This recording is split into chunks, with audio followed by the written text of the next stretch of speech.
May problema ba kayo sa maitim na kilikili or may mga dark spots ba kayo sa skin nyo?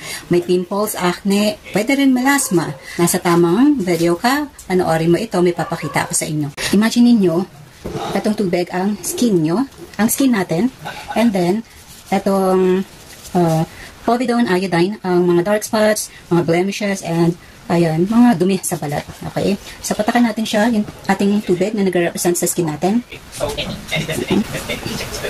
Ayan. Ayan, mas dark na siya.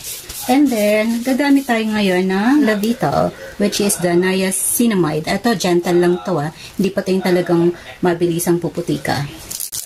Okay. Pati yung scent niya, yung amoy niya, napaka-mild. Okay, and then, ilagay natin dito. Medyo masikip itong pinaglagyan ko. Pero, look at the water, guys. Unti-unti na siyang nagki-clear or nagwa-white. Nawawala na yung iodine, povidone iodine. Sandali. Ayan, para medyo, ayan. So, ayan yung effect ng sabon sa water na may iodine. What more, sa skin natin, look at that. So, wala na yung color. Teka lang, sayang yung sabon. Okay, so, ayan na siya.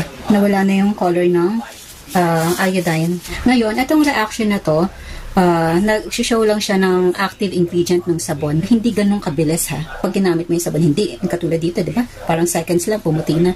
Hindi ganun kabilis syempre sa balat natin.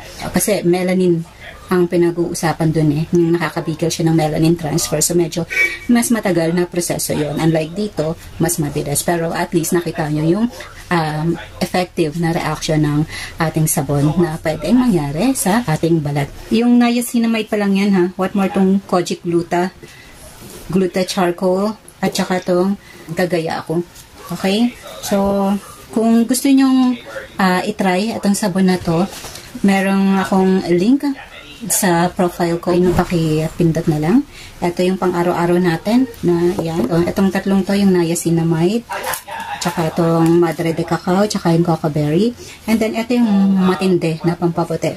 Kagayako, gluta charcoal, and kojic gluta. Okay? Libre po ang shipping pag 500 above, pero pag less than 500, magbabayad po tayo ng shipping. Depende po sa layo ng lugar natin. Okay? Murang halaga, 50 pesos na lang po pala itong mga sabon na to. 50 pesos lang.